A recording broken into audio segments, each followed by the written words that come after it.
Hello? We're starting. Are we ready? Yeah. You want to say pledge allegiance? Or we Oh my God, like the Civil Air Patrol? Yeah, sure. can't see you. Speak up. Stand up, Roger. Thanks. Okay, this is the March Aero Club safety meeting for September. And welcome. And okay, the manager over there is making all kinds of noise, so I can't. Meeting adjourned. No, wait a minute. No. Okay, my name's Roger Mann, and Bob over there who's walking around and talking, he's the manager, Bob Pierce, and let's see, Fred Zoltz, one of our instructors is here, and Tony Costanza, he's an instructor. I don't see anybody else. Yeah, a future one. Yeah, a future one sitting right over here. We'll get to that in a couple of minutes. Okay. Are you Ashley? You're not? Okay. I didn't know. There's supposed to be somebody else that's coming here that's... Okay. What we do, we kind of do a little short routine. And what we do is introduce some people. And then we collect money. Yeah, and then we collect money because we're broke. Okay, what we do is we have new people that have been new into the club and kind of stand up and introduce themselves. Let's see. Well, let's start.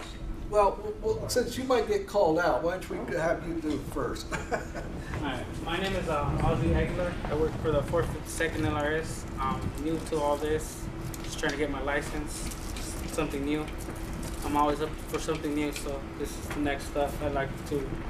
I've done race cars, I've done motorcycles. Not yet, so I'm still trying. Just this year I went from here all the way to Miami and back on a motorcycle, so I'm always up to something new. And somebody told me about playing, yeah, but it's more fun on a bike though. So somebody told me about the I don't know about that. Chaplain catching. 10-mile high club on a bike, can't you? I'm just trying it out, see how it goes. Mile low club. Welcome. Welcome. Okay, next. Hi everybody, my name is Becky Doring. I'm a student from Cypress College. I've been taking ground school for the last 2 years and a half, and I just started my flight training yesterday. Thank you. It's always nice to see someone that's fresh that brightens up our club. Yeah. Versus all the old men that sit in the back row. Yeah. Remember which side your bread's buttered on, pal. Oh, gee. Listen to this. All right. You guys are... Come on there, Roger. Second, Malcolm. What? One for you. Are you sure? Roger's mind is old as old. Yeah. No, there's a guy behind you. I'm not sure who. I'm not sure if I know. Oh, there's some new people right there. Whoa. Holy smoke. Even though you've been members of the club for what, 6 years? But you haven't been to a safety meeting in about what? No, I'm 2 months. Month before last. Oh, come on. Every time I look at your name, it's like... 2 months. Yeah, I Month remember before that. last. Oh, that's not bad. So we're old. welcome to the club. I mean, welcome to the safety meeting. Okay, anybody else that's new? Kevin. Actually, you hardly show up either, so. Well, you weren't here before. About what? Last time you were here was. It was July. Sure. Yeah. Kevin and I are both safety officers for the Civil Air Patrol too. So he's my assistant. I'm the safety officer, but I let him do most of the meetings. Let's see. Okay. All right. I think we got everybody. And unless somebody's hiding. Okay. All right. Has anybody recently got their license? Yeah, we had 2 people, but it looks like they now, of course, once they got their private, I guess they figured they don't have to show up anymore. Because they knew I would be doing what I'm doing right now. We did get 2 people that just got their instrument rating, and which was a pretty good milestone to get. Okay, has anybody soloed for the first time? Just a second. The 2 people, one is Brandon Harrison, and the other one is Ryan Coher. Court. Yeah. Coher. He just moved to San Diego, so he'll be dropping out. He's a CAT member, so he went to work for an aerospace in San Diego, so he's leaving us, but we still got Brandon. Okay. Okay, anybody who's soloed recently? Has anybody soloed? I know you soloed. Wait, well, that's called re-solo, right? Yeah, that includes that too. Yes. I know you soloed what, a year ago, but you haven't flown for a year. Yeah, well, just about, yeah. Yeah. George soloed, he flew all the way to Ramona by himself. Yeah, nobody would fly with me. Yeah, but did he get lost? Yeah, he did. Okay. Yeah. Yeah. Okay, nobody else? Has anybody got their license taken away or anything like that? Anybody lost their medical? Well, I'm going to bring that up too. We do have one individual who got his medical back today, right? Never went anyplace. I just didn't want to go through the activation. Yeah. I had no need to. He got his medical back. And Cass got his annual check today. So he made it, I guess. And who else? English. Richard English. There he is. He got a free check today too. So that's a milestone, you know. Yeah. John Lowe got it last week. Yeah. Yes, he did, as a matter of fact. But we're going to talk about John Lowe here in a minute. Okay, anybody had anything that's happened to him that's worthwhile talking about in the meeting? Yeah, my airplane's still in the hangar. Yeah, I have not looked at the 182 recently. I did today.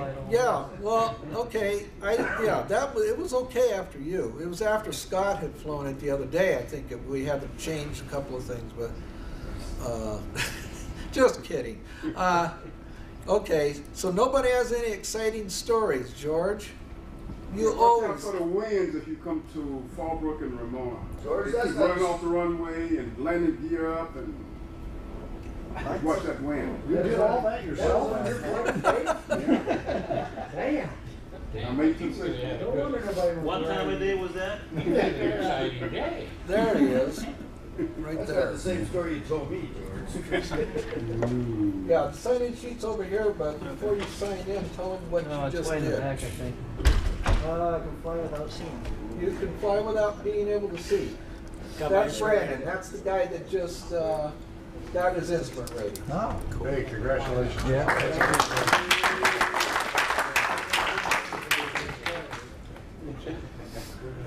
Okay, yeah, George is the manager of Fallbrook Airport, so he gets to see a lot of exciting things down there, a lot more than we do here. Because his runway's short and narrow, and you know, people like to come in there like they're 747s. And there's little incidents that take place. Okay, in a couple of minutes we'll talk to the Aero Club manager if you want to. Okay, there's a couple of announcements I want to make. Okay, we got 2 instructors that we have added to the list. One is Tony Costanza back there in the back. He's going to be an instructor for anybody that wants him. Actually, once he gets back up to snuff, he has to get, still get checked up and back up to snuff again. You gotta take the mechanic out of him. Yeah, we got to take the mechanic out. He's been the last 2 years. He has been absolutely wonderful having him down work at the hangar. Absolutely one of the best things in the world to have down there. And he's also a retiree from the FAA. And so he knows he's a walking FAA regulation. So if you want to find out anything about FAA regulations, he's got it. Okay, the other instructor that we got on board is John Lowe over here. And Hey, John. Yay. so he's coming on board, and everybody kind of knows that we may lose Alex. You know, he's been getting interviews and all that kind of stuff, and he did get hired by one of the airlines, but he told him, nah, I don't want to work with you guys. So he's going to hold off for one of the better ones. So I hope that was a good decision. So Alex is still around though, and Alex is flying students like crazy. So if you want to fly, now's the time to do it. He's been out every single day from what, 7 o'clock in the morning till 7 o'clock at night, and flying with students. And so if you want to do it, now's the time to do it, because he has nothing else to work for anymore except interviews with airlines. So okay. All right, we'll talk with the Aero Club manager. After we talk to him, we'll talk a little bit about the SOPs, and then maneuvering flights, what we're going to talk about tonight. And, well, we're not going to talk about ATC. Somehow I left that in there. Okay. Aero Club manager. He's going to give us a couple of little things. That's all I had to say. Good. Good. Very good. Oh, I got a lot here. Oh, Let me just cover some things that have come up within the last month. I may have mentioned it last month. We have 3 clubs that are shutting down. We know that Wright-Patterson was closed by the command. That wasn't of their liking. Previous manager said spend the money to fix the airplanes. The new base commander says no, we're closing the Aero Club. The second one is at Scott Air Force Base. Sandra had a hailstorm come through half of the base. Just so happened that all her aircraft were in the hailstorm. Damaged every one of them, so now she's officially closed, and she's cleaning up, and they're getting rid of whatever they have in storage there. The last one I just heard is Eglin Air Force Base. He just made $6,000 for July, and the command just says close down. He says, but I'm making money. They said, no, you're closing. So this is how it's coming about. We don't know what's taking place with the Air Force Reserve Program, which we're the only Aero Club in that. It will affect everybody. So far, I have good feelings that we're still going to be around because of where we stand. Even though last month we lost $20 and 11 cents in the hole. If we had one more hour of flying, we would have been in the plus sign. So as long as we can stay in the plus, we're going to be doing well. Which brings me up now to where we are for flight time for the month. We're still a little bit behind schedule. And if you individuals want to try and maintain your currency, and I always say if I can't fly my airplane for 4 hours a month, I'm not current. I put a higher restriction on myself than a lot of individuals. So if you decide that you're only going to come in here once a month and fly for 30 minutes just to make your landings, come in the next month, you're not current the way I look at you. You have to stay current within the airplane, and just going out and making 3 landings does not make you current. Next month I'm going to do a safety program. We're going to talk about risk management within the pilots. It was put out by the Bonanza Association, the Pilots Association, the society I should say, and it's very simple, and it has a numbered system to put you in the realm of where you think you're going to be safe and where you're not going to be safe.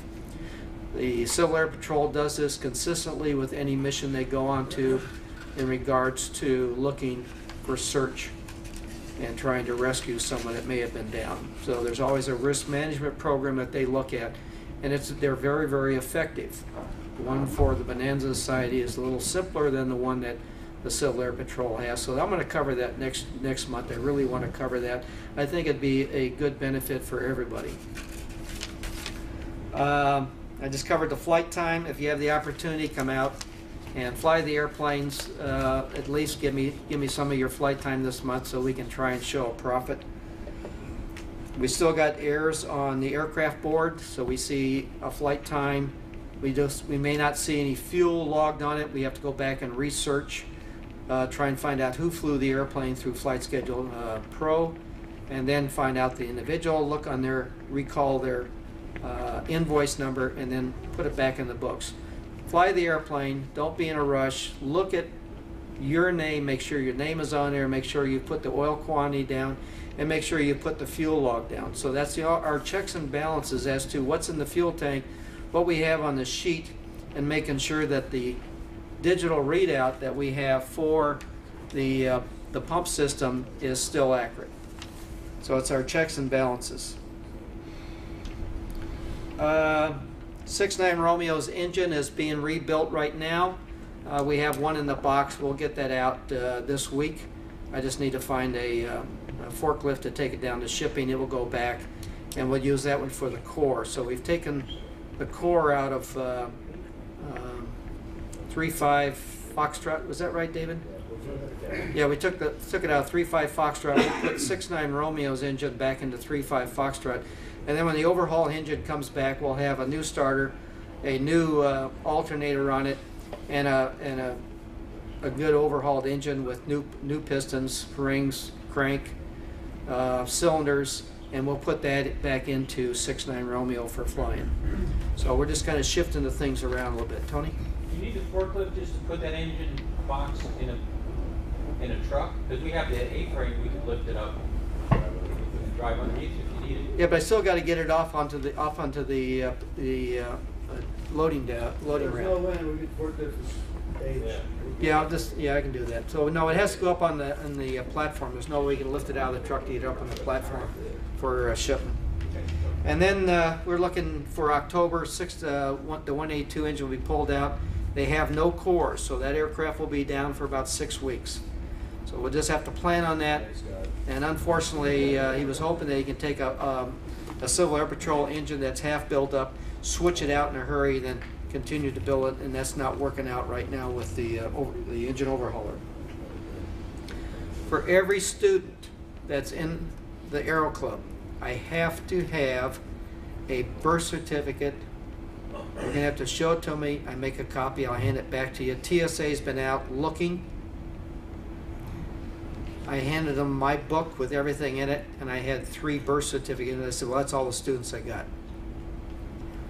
But I'm going to, for our inspection for the November the 5th or the 6th coming up this year, they're going to review every bit of that. And TSA's now found out that the Aero Club does exist at March Air Force Base, Air Reserve Base, I should say, and that they will be out more than once to review the books to make sure that we're complying with TSA. So for every student, next time you come in the club, we need to have your birth certificate. We'll hand it back, or bring me a copy. I don't care how you do it. Well, I'll also take a passport. Passport, yeah. I need a copy of the passport. Either or both. Either or. Either or will work. Okay. So it's either or. Okay. And the reason why is that CAD cards aren't working for the military, because you don't necessarily have to be a citizen to be in the military. You can be in the military and what have you, and then work on your citizenship for the end at the end of your term. It's one of the benefits that they have, especially for a lot of the people in the Navy that come out of the Philippines. And that's how they gain their citizenship, by working aboard ships and doing a lot of other things. So help me out in regards to that. And then I just want to throw out one little thing for safety. Does everybody know where the fuel lines are in a 172 or 182 and how they're fed to the fuel shutoff in the aircraft from the tanks? Where do the fuel lines come down from? They come out of the tanks, out of the wings, but where do they come down to the floor? Down in front of the door panel, don't they? Where? Down the A-pillar, down in front of the door panel? The front or the rear? I believe it's the front. Okay, I got an answer in the front. Anybody else? Yeah, they come down through the front of the windshield, down through the side to the floor and come across. There have been leaks in those areas because the fuel lines end up chafing somewhere. So when I see people wearing shorts, that includes one of our instructors in the back, and they get in an airplane, I always say, what are they thinking about if there's a fire? I don't care how hot it is, I'm wearing cotton trousers, little Levi's. I always wear Levi's. Very few times I'll do that. I'll wear anything other than that. And it's for protection. We had one student come out one time in shower shoes, He says, well, I drive my car this way. And I said, that's fine. I said, okay, airplane crashes, we got fuel on the ground, it's on fire. You think you're going to survive? And he starts thinking about it. And the next time he says, see, I'm wearing shoes. So I want you just to think about some of the safety issues. I just don't want to sit at the long green board.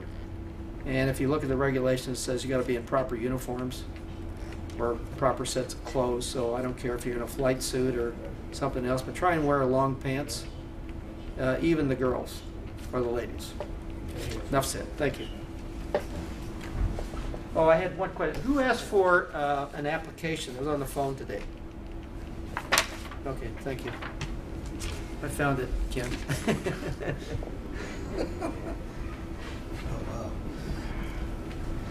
Okay, there's a couple of things I wanted to bring up before we get started here real quick. How many know that they're bringing the shuttle Endeavor back to California? Yeah. Okay, so you guys are aware of it. Just remember that there's going to be flight restrictions on that. I don't know if any of you guys are going to be flying up to like the Sacramento or San Francisco, but both places are going to be flight restrictions up there. But when they get into LA, there are going to be flight restrictions down here, and it's going to be on Friday right now unless weather changes things. But right now it's still up, so just keep your eyes open. It's supposed to be around 10:30 in the morning and expires at 1:30 in the afternoon. That's the way it's scheduled right now. So if you're planning on flying, just remember there's going to be flight restrictions in this area. So you might want to keep your eyes open on Friday for those of you that might be wanting to go someplace or fly on Friday. Roger. Roger. They're flying. They're leaving Houston on Thursday to fly to Edwards or Dryden Research on Thursday. Yeah. There might be a restriction on Thursday as well. Oh, well, okay, that could very well be. Yeah, but of course, I think what they're doing, they're just coming straight in and going and landing at Edwards, I believe. When I looked at the flight restrictions, they were all just only, one was Sacramento, one was San Francisco, the other was LA. Those were the only three they had. They didn't really say anything about Edwards. They're doing a low pass only.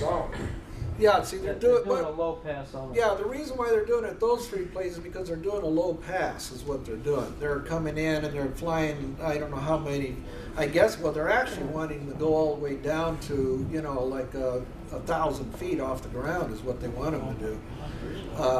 So, you know, it's, so kind of, you know, before you fly on Friday, I advise that you get online and look at the TFRs, just to make sure you don't get yourself in trouble with it.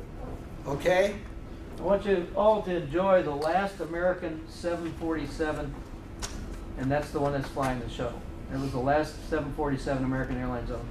Oh. Really? Yep. Huh. And it was modified. Yeah, well, I knew that. Okay, what we're doing real quick, what I do every meeting is I cover a couple of paragraphs of the SOPs that's in the Aero Club. Tonight we're just running over real quick. It's still under Chapter 4, which is student pilot procedures. However, these same things that are under for students also apply to the rest of us here too. And of course, all it's telling you in this area here is just, you know, use your checklist. Air Force requires it. There's a lot of things to remember, even in our airplanes, which is hardly anything compared to a large airplane. There's still some things that you can forget when you're flying our type of airplanes. Up there they show just what are the things that are in our checklist. And each of the checklists should have normal procedures, emergency procedures, takeoff, climb, landing data, crosswind component charts, cruise performance, and fuel consumption. Other checklists down at the bottom. I highly recommend sometimes to have some checklists for other things. Like down there they show passenger briefing.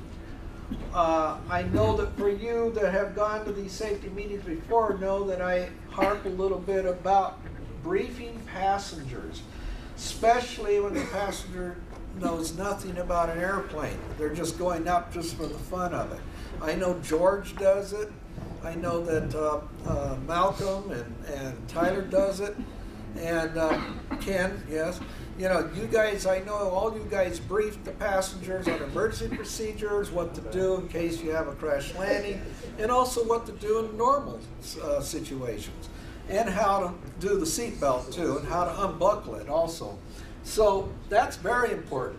And then of course, if you want to, you can also have checklists for cross-country planning, which I highly advise if you do cross-country type flying. A weather checklist. What weather to check for. Oftentimes people would just go to the terminal weather and that's it, and nothing else. But if you're doing any kind of true flying, any distance whatsoever, I highly recommend that you learn a whole lot more than just checking the airport weather. I check, you know, what's going on in between the two airports too. So that's basically what's going on here. Any questions for this? You may want to think about intercept procedures, carrying them with you. Oh, okay. Hopefully you don't ever have to use it, but yeah. I always carry them. Yeah. They're off of AOPA or anybody else. Okay, just let's see. I'm going to go over here. I need to go.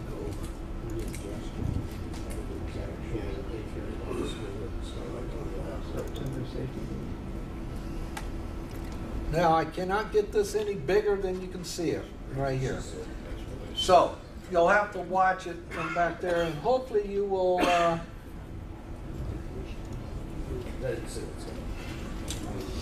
I don't know how many have seen this. What this is a guy who lost an engine on takeoff. He just happened to have a camera on the airplane. He was using the camera to do something for later on. And, well, when he had the camera going, he lost an engine on takeoff, so he actually got to record the whole instant that took place. So, this is... My name is Dave Keller. And here. I live in Anderson, Indiana. I'm a private pilot, instrument rated, and right now I have 4,707 total hours. My only hesitation about putting this out there for other people to see is that they say, well, if he did it, I can do it. My advice to other pilots is don't do what I did. I took a chance and I was fortunate. I was planning to depart my local airport, Anderson Municipal Airport, on runway 18 and did the run up, and the engine checked fine. Everything was normal.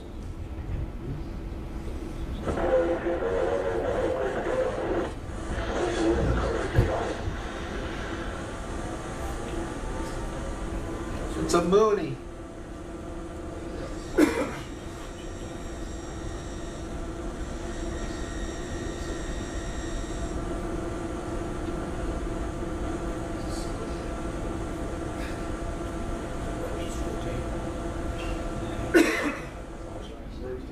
When I got about between 450 and 500 feet above the ground, the engine broke. A cylinder came apart. Just off the departure in probably about half a mile to a mile, and called back to the tower, advised he had engine trouble, and just want to come back to land.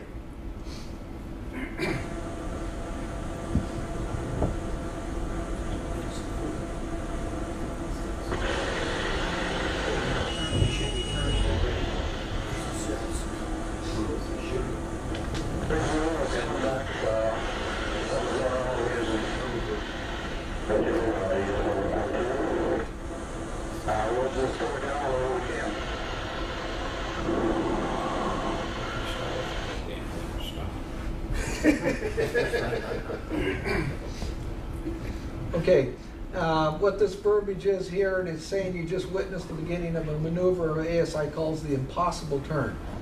Attempting to return to airport before reaching altitude is risky and can be fatal. If you're low and slow, make a 180-degree turn. As you increase the bank angle, the airplane bleeds off as the angle of attack increases. A classic setup for an unrecoverable stall spin accident. Instead of turning, ASI recommends landing straight ahead or simply to the left or right. Be aware of your options before takeoff. And I'm going to have Tony give a little bit of some of what his inputs on this too. I instinctively turned the plane around. I made a right turn and began a gradual descent. I was afraid that there might have been some damage, and I was thinking I ought to stop the prop so that it wouldn't make more damage inside the engine. I don't know why I'd be concerned about the engine, but that thought crossed my mind, and I thought, well, I'll pull a mixture. And the prop still didn't stop, and I realized that, I should have pulled the propeller control to actually stop the prop, but I didn't think of that.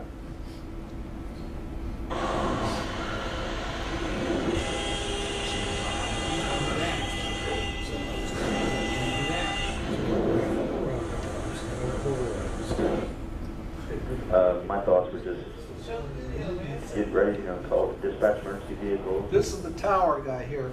Get everything ready in case you did have a mishap upon landing. Just to be quiet, let it fly his plane. I was trying to clear the trees in the shortest distance, and that took me almost perpendicular to the runway. Once I knew I had them cleared, then I was trying to crank the plane back to line up to the runway.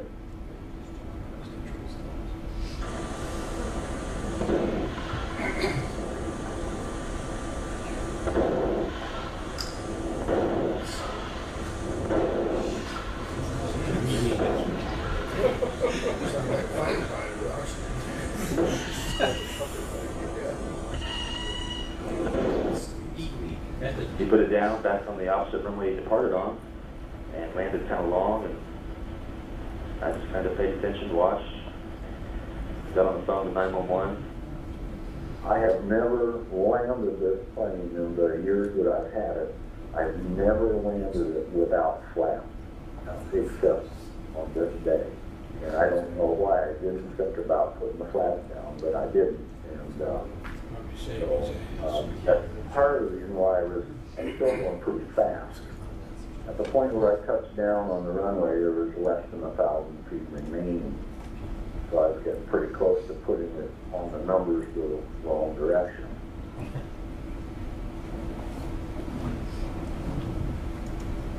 I heard a couple of comments out there.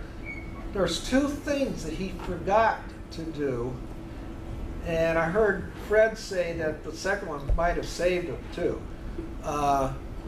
But do you think that he was under a lot of pressure in his mind? I mean, there's another video that I was going to show, but for the sake of time, I won't show it. But it was a guy up in Alaska who got lost and got separated from the lead airplane he was flying with, and got down in some fog and got into a meadow where his airplane was flying in this meadow, and that was the only place he could just stay, was in that meadow. And the whole time he says his mind was shrinking up. He couldn't think at all. And he finally got out of the situation and survived to tell the story. But he said that he forgot totally about slowing the airplane down. Why didn't he just slow the airplane down going around in this? He could have flown for another 4 hours with the fuel he had. But it never dawned on him because his mind was shrinking up. And in here, this guy forgot two things that normally he does. But that's what does happen when you're in an emergency. How many of you here have been in an emergency where I know Malcolm has. Yeah, I mean, I'm raising my hand too in the Air Force. And I'll tell you what, it takes every bit of energy to just power your mind enough to think through what it is that's going on and to do your job. We were just getting into the checklist, trying to run the things, and man, it took every ounce of me to concentrate as a flight engineer and to the pilots up front, hoping that they would do what I said. And it was a fire for us. We had an underdeck fire. And I'll tell you, it can get to you. And I can tell you that you guys out here that raised your hands could probably tell you some good stories. You know, some real good stories. I know Tony can. There's just a couple of things on there. You know, it says to make a 180 back to the airport, but as you know and I know, it's a 270-degree turn, not 180 degrees, because 180 gets you back toward the airport, and you can see where he made another 45-degree correction and then another 45-degree correction to get on the runway. This shows it can be done if you react quickly, because the first thing he did was start to turn, which was good. Yeah. Because he wasn't used to having the flaps up, you heard the stall warning beeping off, which is not a good thing. Yeah. But it just shows it can be done if you react quickly. Yeah. One of the And things, you know, practice to no flap landings and practice emergencies. I don't know, you probably can't see it up there. In gliders, we do that all the time. In gliders, 200 feet, we make it back. And you also notice he almost ran off the end of the runway, so there was plenty of runway left. Yeah, yeah. And the other thing too, he would have been a lot closer if he turned left. No, turn back. Right. Yeah. Yeah. A lot of you saw that. Yeah. Well, I was surprised he didn't have the nose down more, but if you notice the banks he was making were less than 30 degrees. Yes. Or around, so Yes. he wasn't losing a lot of lift. Right. And I would be interested to know if that prop spinning was giving him any thrust. No. Probably No? not, Oh, because when okay. he lands, you'll see here in a minute, when he lands, it goes to a full stop. So it was just the air going over that actually, it was keeping it going. Well, he pulled the mixture, right? Yes, he pulled the mixture, yeah, but he didn't actually, like he said, that was, what was it, the stop the prop. He was gonna try to stop it. They wanted to go a little bit. Yeah, and but he shows up here. He was an experienced pilot. He owned his own airplane, so he knew about it. Just like Bob, he owns his own airplane, so he's very familiar with it. It was his home airport. It was good weather, and the time of day. Of course, it was nice and cool, and you know, if it had been summertime, I wonder if he would have cleared those trees. I don't know.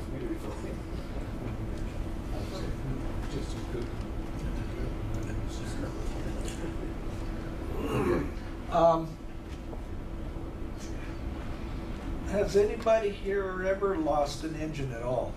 Yeah, well, we're on B-52, so it Well, doesn't yeah. matter. Yeah, who knows? Yeah. How many crates? How many engines? Yeah. Two. Okay, here he goes into the land.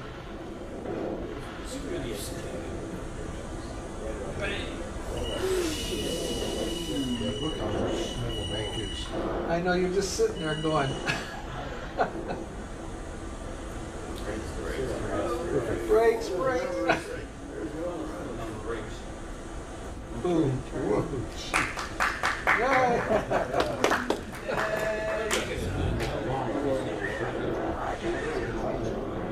See a hole in the gallon. Okay.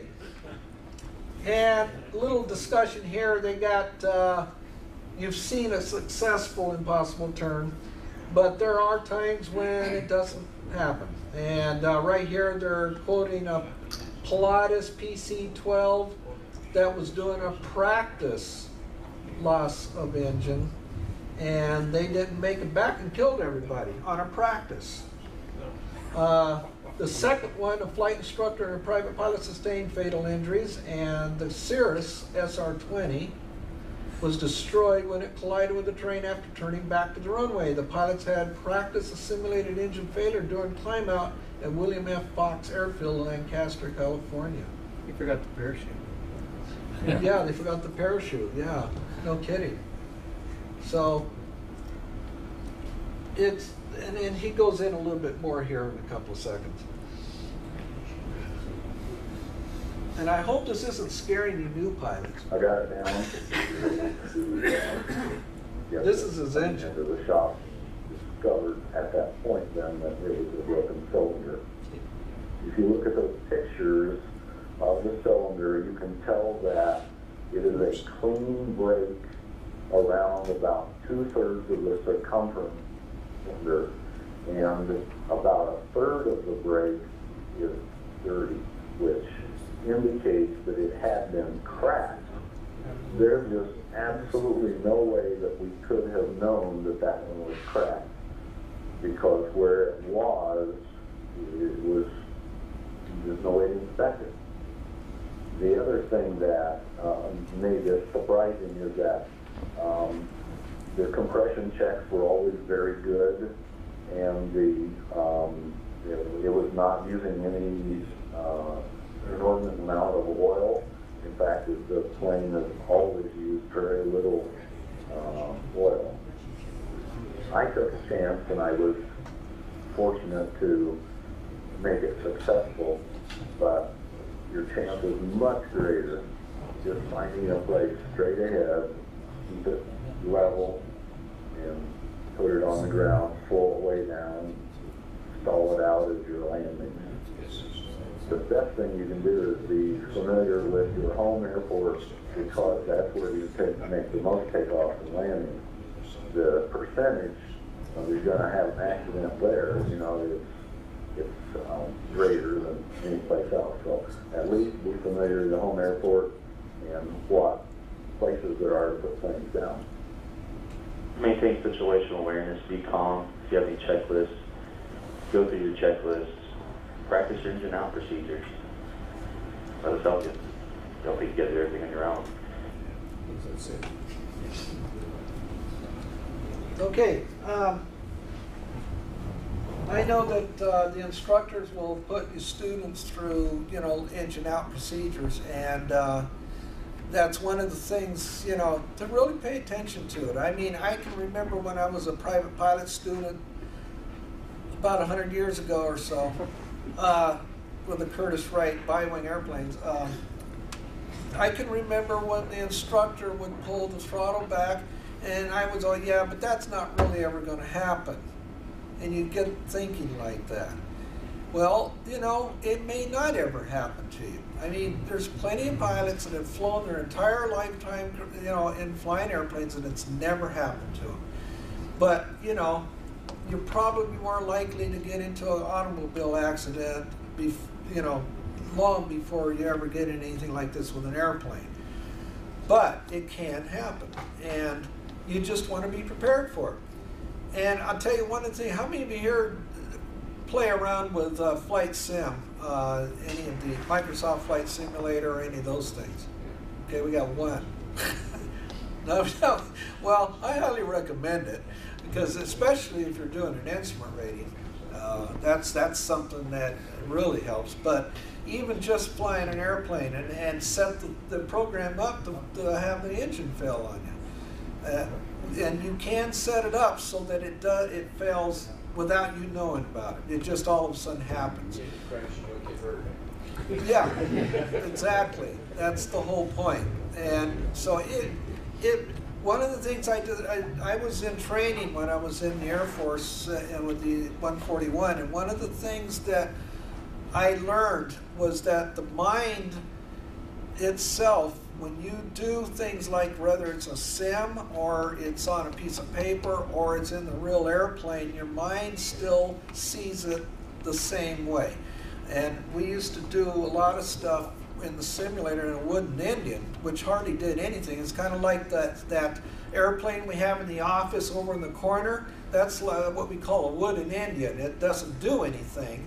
It just has all the controls. But if you sit there and literally think through what you're doing and run checklist, actually run the checklist, touch the knobs and do that kind of stuff, that when people got into the real airplane, they did an outstanding job. You could tell it.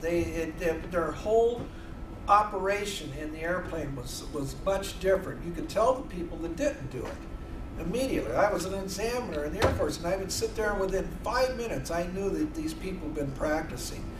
And it was very noticeable. So, when you sit there and do something like that and just think about losing engines, hopefully it never happens. but if it does, you'll be prepared for it. Any questions? Okay, now, for you new people, just to let you know, you're going to get training and all this stuff. And believe me, this is just part of the training for flying an airplane. Like I say, losing an engine is very, very, it's on a low side, but you do want to be prepared. And when you do learn how to fly, you also learn all the emergency procedures too. And you got to learn them all, because there's all kinds of different things that can happen, just like in your car. I think the big difference is that you, in an airplane, you have a much better chance than you do in a car. A lot better chance. Because I'm telling you, we've had a lot of people in the Air Force who flew 50,000 flying hours and drove home one night on the freeway and got killed in a car accident. And one of them was my friend. And the guy was a test pilot for Lockheed. And he did, some of that flying that we don't do, taking, our Lockheed airplanes and just, stalling them at, 40,000 feet, doing a lot of that kind of stuff. But he got killed in a car accident. So, I mean, it's a shame, it really is. And so, flying is still the safest thing that you can do. And if anybody else has anything else. Okay. I think what I'm going to do at this point is, there was some more to the safety meeting. Basically, I was going to just cover a couple of little things that had to do with maneuvering flight, which is basically what he did. And maneuvering flight is basically anything where you're buzzing. Does anybody know what buzzing is? I know none of you guys ever do it. You mean like the tower? Yeah, like the tower, yeah. Formation flying, aerial work, stall spins, canyon flying, aerobatics, and normal flight operations. Basically, any type of flying performance close to the ground, steep turns and aerobatic, and traffic pattern. Traffic pattern is considered to be maneuvering flight. Tonight we are concentrating on traffic pattern. Well, I'll quickly go over this real quick. The other stuff, I'm just going to cover traffic pattern, because what we just saw, good video on that. Buzzing, not allowed. Aerobatics, not allowed. Canyon flying's not allowed in the Aero Club, so I guess that takes care of those three. I know none of you guys are doing any of this, right? Good. All right. Stalls are allowed, but after training. For you new people, you'll definitely know about stalls. You'll know about it before you get or not even halfway. Your first couple of flights, you'll know about it. And it's actually, stalls can be kind of fun, really can. It gives you a good feel of the airplane. Yeah, so, Alex over there, he loves doing them. So, normal flight operations, obviously. Formation flying, we do have it here, but you must have training to do that, and lots of flying hours. So, a lot of these guys here that do it, and they're here, they've had expertise. They've been doing it for many years, and a lot of the guys who are new to the formation flying aren't new. They got it when they flew for the Air Force. So that's something that takes a while to get to. The traffic pattern. This is low altitudes, low airspeeds, and high angles of attacks. The big thing is to know your airplane. Know if you're flying the T-41A, know it. I know you T-34 pilots know your airplane. I know Fred does, at least. I don't know about Jerry Kearns and those guys, but they seem to know it, so I don't know. Basic problems to avoid. Don't cheat. If you're doing what the book says on your traffic pattern, do what you're supposed to do.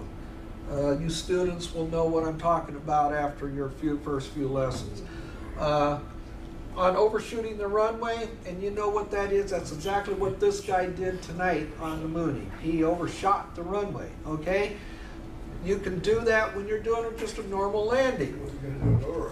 But one of the things that the instructors keep telling you is don't exceed 30 degrees angle, bank angle when you're trying to, you know, maneuver the airplane.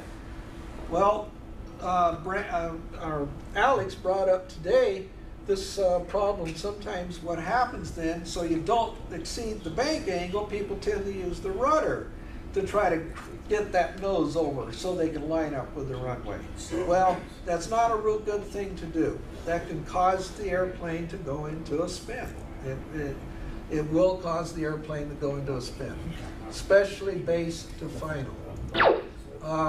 Also, base to final, if you overshoot the runway. Another way to compensate is just try to bank the airplane, just bring it on over, but not pay attention to your coordination.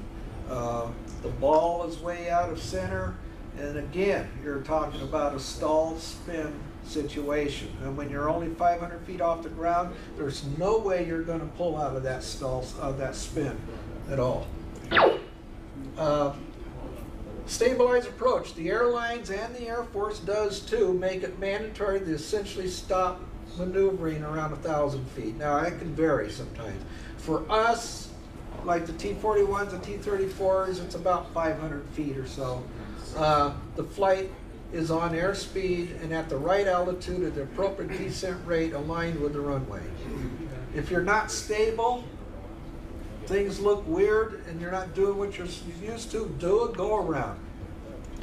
Nobody's watching you like the Air Force, who the wing commander comes out and watches what everything you're doing. Not here in the Aero Club. If you do a go-around, nobody's going to go out there and go, why did you do that? They're going to go, you know, unless you're a student, I mean your instructor says it, but no, he won't do it either. Distractions, another thing that can get you in trouble.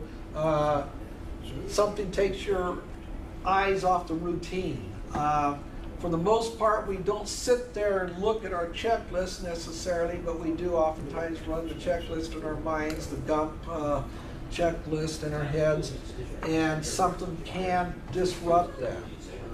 The tower has you do a 360-degree landing for some, our circle for some reason. I've had that happen to me. I've had them have me do a 360 because they had landing traffic on the runway. So that can really get you distracted. The tower, forgetting the fuel heat. How many of you have done that? Are we speaking about carburetor heat? Because fuel heat basically is... Yeah, well, carb heat, yeah. Okay. It's anything that's, yeah. Because fuel heat is on turbines only. Oh, no, I know that, yeah. I just put down the wrong thing because I was thinking fuel, but it's still carb heat. Landing gear, forgetting to put the landing gear down, and then, of course, looking for traffic. Here, it's not going to usually happen because they don't even let you land if there's an airplane within 20 miles of the base. So, you know, you're at the airport down here. Riverside? No, to the south. French Valley. That place is nuts, and you got airplanes all over the place. And so just be aware, keep track of what you're doing when you're landing an airplane, especially if you're in a T-34. Don't forget to put the gear down, although I've never seen anybody even come close to not doing it. But just make sure that you keep thinking about flying the airplane. Okay, any questions on any of the stuff we just covered? Okay, and we have the September safetygram out. It's a good article on emergencies. It really is a good article. We have covered this stuff in this safety meeting several times on the main thing. And of course, what's the main thing about an emergency? Fly the airplane. Fly the airplane. So some of you guys did remember that. Fly the airplane. That's the most important thing in the world you can do.